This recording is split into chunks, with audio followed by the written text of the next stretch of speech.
नमस्कार दोस्त, मेरा नाम है पिंटू कुमार शाह। स्वागत है आप सभी का इस चैनल पर। आज मैं आपको कुछ ऐसा महत्वपूर्ण बातें बताऊंगा जो आपको बिजनेस में सक्सेसफुल बना देगा।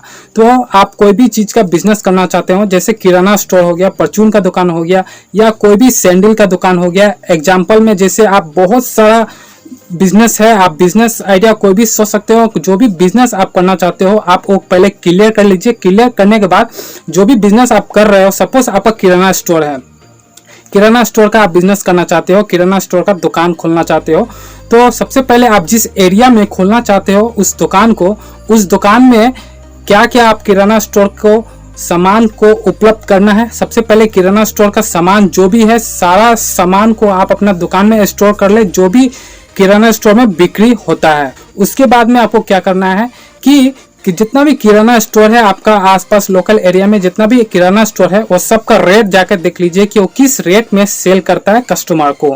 तो आप कस्टमर को जिस रेट में वो दुकानदार सेल करता है उससे आपको 2 रुपया, यानी 2 रुपया कम से कम मार्जिन में आपको सेल करना है। यानी अगर वो 5 रुपये में सेल करता है तो आपको 2 रुपया कम रखना है। यानी आप 1 रुपया प्रॉफिट लीजिए, उससे कम प्रॉफिट लीजिए और ज्यादा कस्टमर को बुलाइए। जैसे कि वो 5 रुपये लेता है और कोई भी कस्टमर आने से वो बार्गेनिंग करता है। जैसे कोई कस्टमर आता है तो 6 रुपये लेता होगा, 7 रुपये लेता होगा, कोई कस्टमर से 5 रुपये लेता होगा।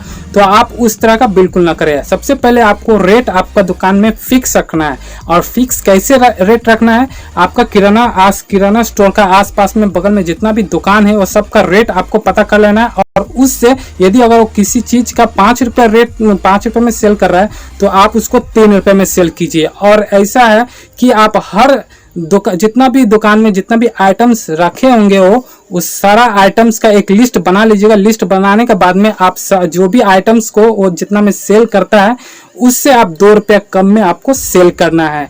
और ऐसा करना है कि जो भी आपके दुकान में आए, ठीक है, जो भी आपका दुकान में आए, बच्चा है, बूढ़ा है, जवान है, या कोई भी लेडीज है, बच्चा है, कोई भी आदमी आए, आप उसको ज्यादा रेट में नहीं बिक्री करोगे। जो आपका रेट है, जैसे वो 5 रुपये में बिक्री करता है और आप 2 रुपये में बिक्री करते हो तो आप 2 ही रुपये में बिक्री करोगे। बच्चा भी कोई आपका दुकान में कोई सामान लेने चलाता है तो आप उसको 2 ही रुपये में दोगे। ये नहीं कि बच्चा है उसको 3 रुपये में दे देंगे या 5 रुपये में उसको दे देंगे। तो इस तरह करोगे तो कस्टमर का बिलीव आपके पास विश्वास नहीं होगा। तो आपको सबसे पहला ट्रिक तो ये करना है कि आपका किराना स्टोर का दुकान खोलना है तो किराना स्टोर का किस तरह दुकान होता है उस तरह का आपको दुकान सबसे पहले तैयार कर लेना है। तैयार करने के बाद में जो भी सामान अवेलेबल होता है किराना स्टोर में वो सारा सामान को आप अपना दुकान में अवेलेबल कर लीजिए। उसके बाद में किराना स्टोर का रेट आप देख लीजिए कि वो किस रेट में सेल करता है। जैसे सरसों का तेल हो गया, या कोई भी ग्लूकोज हो गया, या चावल हो गया, या दाल हो गया, कोई भी चीज आप किराना स्टोर का दुकान खोले हो तो किस रेट में सेल करता है। तो अगर वो सपोज 10 रुपये में सेल करता है तो आप 8 रुपये का रेट बना लीजिए। आप अपना दुकान में कोई भी आपका दुकान में आपको भेज दिया जाए, बच्चा को भी भेज दिया जाए आपका दुकान में, या किसी को भी दुकान में आपको भेज दिया जाए तो आप उसको 8 रुपये में बेचोगे। आपका रेट है 8 रुपये, 8 रुपये में बेचोगे। इससे हुआ क्या कि अगर वो बड़ा आदमी भी आता है आपके दुकान में तो आप 8 रुपये में ही देते हो, और छोटा बच्चा को भी किसी को भेज देता है तो 8 रुपये में ही देते हो। और वो नेक्स्ट टाइम में किसी की दूसरे के दुकान में जाता है तो 10 रुपये में सेल करता है तो 10 रुपये में सोचेगा कि ज़्यादा ले रहा है 2 रुपये हमसे। तो नेक्स्ट टाइम में अगर उससे 8 रुपये देता है तो ठीक है, अगर नहीं देता है तो आपके दुकान में नेक्स्ट में वो आने लगेगा तो वो आपका रेगुलर ग्राहक हो जाएगा।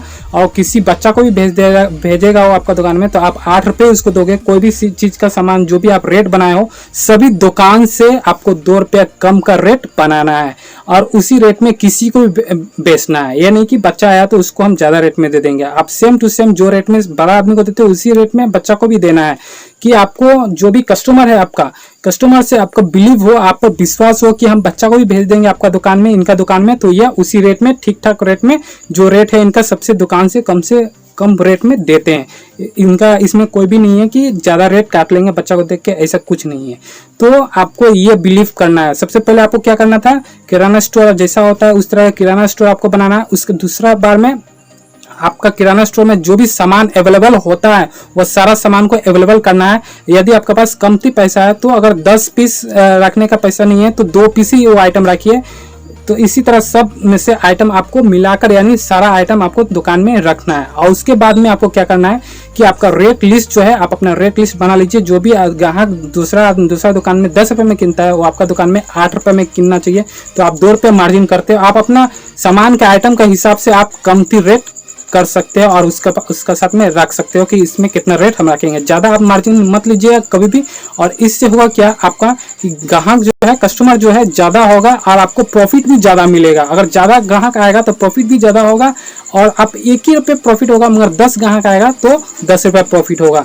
अगर उस तरह क्या होगा कि कोई भी ग्राहक जो है दूसरे दुकान में जाने के बजाय आपके दुकान में भेजा जाएगा कि आप जाओ इसके दुकान में, सस्ता रेट, काफ़ी अच्छा रेट में मिलता है, आप यहाँ से जाकर परचेस कर सकते हो। तो इस तरह आपका विश्वास बना रहेगा, वो किसी और कस्टमर रिकमेंड करेगा कि आपके दुकान में जाकर किने, और फिर वो जो किनेगा बंदा उसको भी विश्वास हो जाएगा, उसके बाद में वो भी दूसरे आदमी को बोलेगा कि इनके दुकान में जाके किनिए, काफ़ी अच्छा रेट देता है और बहुत ही अच्छा रेट इनका देता है और सस्ता देता है, बात व्यवहार भी अच्छा है। तीसरा पॉइंट हो गया है। चौथा पॉइंट में आपको क्या करना है कि आपका जो बात है, जो बात व्यवहार है, कस्टमर से अच्छा से मिलके बात करना है, अच्छा से बात करना है, कभी गुस्सा से बात नहीं करना है, उसको आराम से हैंडल करना है, आराम से उससे फैमिली का जैसा अपना ट्रीट करना है, जैसे अच्छा से उससे बात करना है, ठीक है। उसके बाद में आप ये हो जाने के बाद में आपका 5वां पॉइंट है कि दुकान में सबसे पहले कि ये तो होता है कि आप दुकान खोलते हो तो दुकान खोलने का आपका रेगुलर जो ग्राहक है वो बाकी भी लेता है आपसे, और बाकी भी लेने के बाद में बाकी भी अगर आप कहते हो कि बाकी हम नहीं दे सकेंगे तो वो हो सके तो दूसरे दुकान में जाने की कोशिश करे, भले उसको 2 रुपये टाइट लगता है वहाँ पर, मगर बाकी वहाँ पर मिल जाता है। तो आप क्या करें कि बाकी जब देते हो तो बाकी का एक डायरी बनाइए, और ज़्यादा बाकी नहीं, लिमिटेड बाकी, जो जैसे 5 रुपये, 10 रुपये हो गया, 20 रुपया एक बार बाकी ले गया, और फिर विश्वासी आदमी को दीजिएगा बाकी, और उसका फ़ोन नंबर और क्या कीजिएगा, उसका नाम लिख लीजिएगा, गांव का नाम लिख लीजिएगा, फ़ोन नंबर ले लीजिएगा, और उसको आप एक डेट दीजिए, ऐसा बाकी दीजिएगा कि लॉन्ग टाइम में बाकी नहीं मत दीजिएगा कि चलो बाकी ले लिया तो उसको जब मन करेगा तब देगा। उससे ये भी पूछ लीजिएगा आप कि आप कब दीजिएगा पैसा, यानी कल दीजिएगा तो कल दीजिए, परसों दीजिएगा तो परसों दीजिए, यानी ज़्यादा दिन का लॉन्ग टाइम उसको मत दीजिएगा। हाँ, क्योंकि हमको भी सामान किनना होगा दुकान में, ठीक है। तो आप उसको आधा, जैसे सुबह में लेके तो शाम को आप बोल सकते हैं चलिए शाम को दे दीजिएगा। अगर वो बंदा बोलता है कि शाम को नहीं मिलेगा, कल सुबह दे देंगे हम, मेरा कल सुबह पास आएगा पैसा, तो चलिए ठीक है, कल सुबह आप दे दीजिएगा। अगर उस समय नहीं देते तो आप एक बार फ़ोन करके उससे बता दीजिएगा कि हाँ भैया पैसा मिलना था आपको, तो स्वयं आके आपके दुकान में पैसा देकर जाएगा। तो इस तरह का आपको बाकी का लेन देन रखना है। तो आप ये 5 ट्रिक समझ गए होंगे कि बहुत आसानी से कि आपको कोई भी बिजनेस करना है तो बिजनेस में आपको क्या सबसे ज़्यादा ख्याल रखना होगा। सपोज जैसे कि देखिए आपका आस पास में 10 दुकान है, ये भी सपोज आप ले लीजिए कि ये चप्पल का दुकान है, ठीक है, शूज़ का दुकान है, ये भी शूज़ का दुकान है, यहाँ पर भी शूज़ का दुकान है, यहाँ पर भी शूज़ का दुकान है, आपके लाइन से 5 दुकान है शूज़ का। तो सपोज मान लीजिए कि जो चप्पल रेगुलर चलता है, हवाई चप्पल का मान लीजिए या बट्टा का चप्पल, कोई भी लोकल चप्पल मान लीजिए आप, उस चप्पल को अगर वो व्यक्ति 90 रुपये में बेचता है, ठीक है, 90 रुपये में बेचता है, और वो सेम टू सेम दूसरा दुकान में भी 85 में बेचता है, या तीसरा दुकान में 80 में बेचता है, या चौथा दुकान में आपका 90 रुपये में बेचता है, फिर वो भी दुकान 90 रुपये में बेचता है, यानी सारा दुकान मिलके 85 से लेकर 90 तक बेचता है। तो वो क्यों आपके दुकान में क्यों आएगा? उसको तो वहाँ वो पहले कस्टमर, उसका पुराना दुकानदार है, उसका जाना पहचान है, तो उसमें भी जाके वो ले सकता है उसमें सामान। आपके दुकान में क्यों आएगा? आपको ये समझना सबसे पहले जरूरी बात है कि आप जब दुकान खोले हो तो मेरा दुकान में जो सामान अवेलेबल है उसका दुकान में भी अवेलेबल है, उसका दुकान में भी अवेलेबल है, उसका दुकान में भी अवेलेबल है, तो मेरा दुकान में क्यों आएगा? वो तो पुराना दुकानदार है और उससे काफ़ी बार वो सामान लेन देन किया होगा, तो आपके दुकान में मेरा दुकान में क्यों आएगा?